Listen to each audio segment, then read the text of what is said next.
Let's go and use Bing's new AI tool to find our next 100k micro SaaS idea. Now, generating a SaaS idea is a difficult thing to do. It requires research and validation to see if the idea is actually going to pan out. Things that sound cool in your head probably aren't going to work in the real world. But during the idea generation stage, you're going to need to think of a ton of different ideas. This will help you narrow down different niches you can target. So we'll be using Bing's AI tool here to find some really cool SaaS ideas. Then we'll do some validation. Then by the end of the video here, I'll pick an idea that I think has some potential based on what we looked at in this video. In terms of some criteria, we're going to be doing a Shopify app in this video. It's quite a large extension store with thousands of apps available. It's quite developed, and Shopify has millions of merchants. Especially as we're going into Q4 here with Black Friday and Cyber Monday coming up. E-commerce is about to become all over the news here. We'll start to see how much it did in sales. And it's pretty astonishing how many people shop online, especially using a tool like Shopify on the back end. So let's dive right into it here. I have Bing AI powered up. And so I'll do some generic search terms, and then let's narrow it down to see if we can maybe find a specific niche to target. So let's start super general here. So give me micro SaaS ideas for a Shopify app that has potential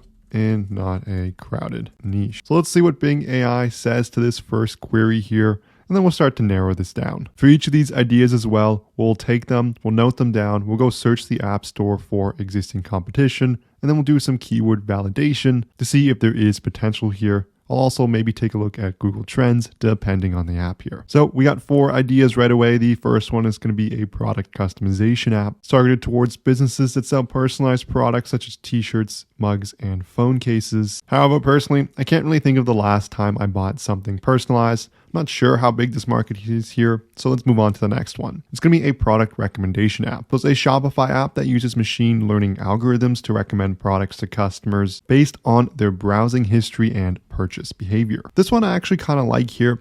I think it's easier to sell something where you can show the exact benefit. So we could track analytics and say our app has helped generate $1,000, $2,000 a month in extra revenue. That means the monthly cost of, let's say, $50 is pretty easy to justify, especially with AI being much more easy to build off of. Could probably digest a bunch of order information and then give recommendations. As the app gets larger as well, I think there's more benefits in terms of the amounts of order it digests. You could take off just tens of thousands of orders for different stores, seeing what works and applying it to everyone in general. Next, we have an inventory management app. This one I think is kind of boring. I think knowing just a little bit about the Shopify ecosystem, there's a lot of like 3PLs that do that as well. So we're going to ignore that one there. Last one's a social media marketing app.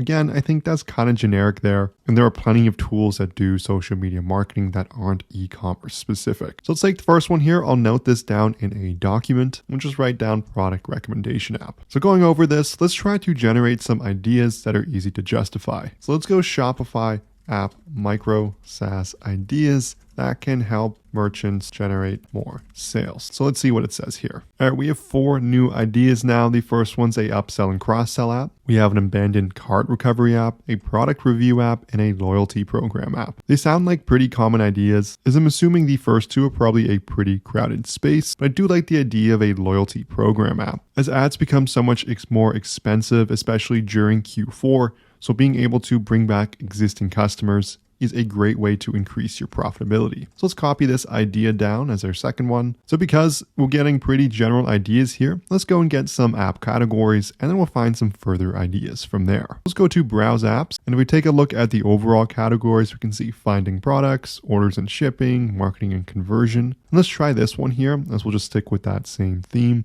of generating more sales for a store. So we can see SMS apps, landing page builders, pop-ups, email marketing, product reviews. So we can see there are quite a few advertising apps. I'm seeing a video maker here that's a free tool. So I'm thinking maybe something along the lines of content creation, making it super easy for store owners to go and advertise their products across their social media channels, maybe make different ads too. As you see, many stores, they have hundreds of products, and to go and manually create all this content would probably take quite a bit of time. So let's go Shopify app SaaS ideas for content creation to help increase sales. Getting our results back now. The first one is just basically what I put in there. So a content creation app. We have a product photography app, a video creation app, and a influencer marketing app. So I think those are pretty generic as well. So overall, this is kind of just real time following me doing this. It is a time consuming process and it's going to take just generating different ideas. But with the trial and error, you will find some golden nuggets along the way. So let's start things off from a different angle. Instead of asking what apps we should be building, I took a look at the keyword, what problems do Shopify merchants have most? So based on these problems, we can then start to pull some ideas from there. So the first one is poor site performance. So slow site speed can lead to poor user experience and negative impact on sales. So a possible solution could be a speed optimizer.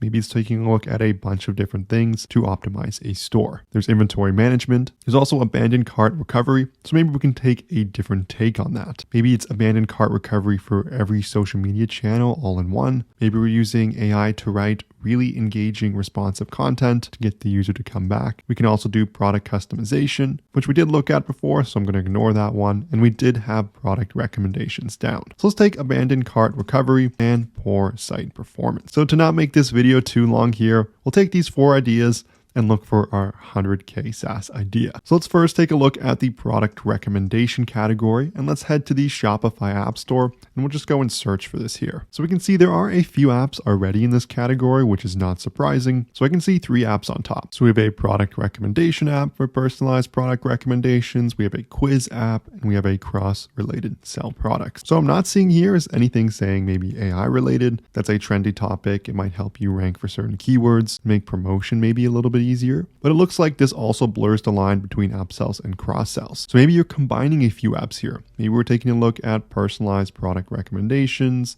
cross-sells, upsells, basically anything here to get users to buy more. If we scroll down here, there is a rebuy personalization engine and it's an AI-powered personalization platform. If we take a look at how much they're charging here, we can see $99 a month for up to $4,000 in additional revenue, and then $249 a month for up to $10,000 in additional revenue. So we can see this is a pretty popular app here, but there's definitely a demand for it. It has over 500 reviews, a 4.9 star rating, and it's a whole new cart experience and in checkout purchases that convert. So maybe you're building something similar along the lines as there is validated demand here. So next, let's take a look at loyalty programs. Let's go to the Shopify App Store again, searching for loyalty programs. So I can see Smile Rewards, Joy, loyalty. So quite a few loyalty apps here. Actually, if we scroll down, there are quite a few here. So maybe a little hard to stand out. Let's take a look at the top app here, see where we can find some negative comments or anything to improve on. If we take a look at the AI review here, nothing too much in terms of improvements. If we take a look at all reviews, maybe looking for some 3-star reviews just to see what people are saying. One of these reviews saying the pricing structure is ridiculous. So beyond the minimal free plan, it jumps to $50 a month. So it kind of depends here. We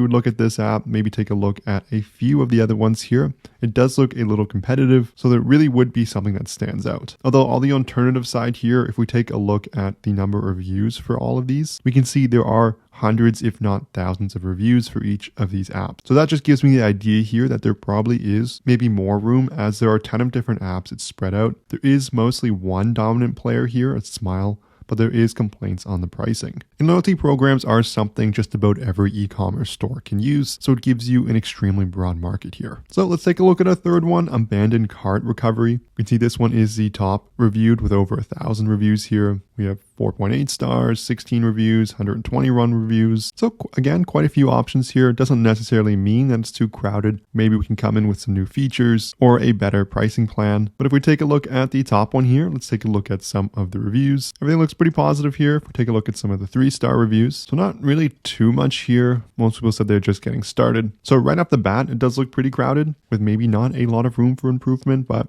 more research would probably find out if it's an opportunity worth pursuing. I think for all of these ideas too, it would be so beneficial to go and actually speak to Shopify merchants or users who are using these apps. If you take a look at the reviews here, there are some names, so maybe looking those up, contacting them, see if there's anything that can be improved, maybe going through the Shopify blog or forums or any Facebook groups and asking around to see if there are extra features or different angles people are looking for, or maybe it's a completely different pricing model. For our last one, let's take a look at Shopify Speed App. Well, I changed the query to Speed Up Store, so preloader speeds, page speed optimizers. So there are some free plans here. There are some paid ones as well. It looks like the paid ones include more optimizations here, but definitely something that every single Shopify store is going to need. Page speed has a big impact on customers clicking through and actually purchasing things. In terms of pricing, you can see they're charging $5 a month, $10 a month, and $20 a month. So overall, not on the high end of a SaaS product, and there are quite a few free plan ones available. So again, it would be taking a look at these feature sets, but definitely again, a crowded space. And overall too, maybe it's taking these Shopify app ideas and looking at other e-commerce platforms. My initial idea here was a Shopify app because there are tons of merchants, but there are also many other extension stores for e-commerce platforms that maybe aren't as crowded here that we could go into. There's WooCommerce as a prime example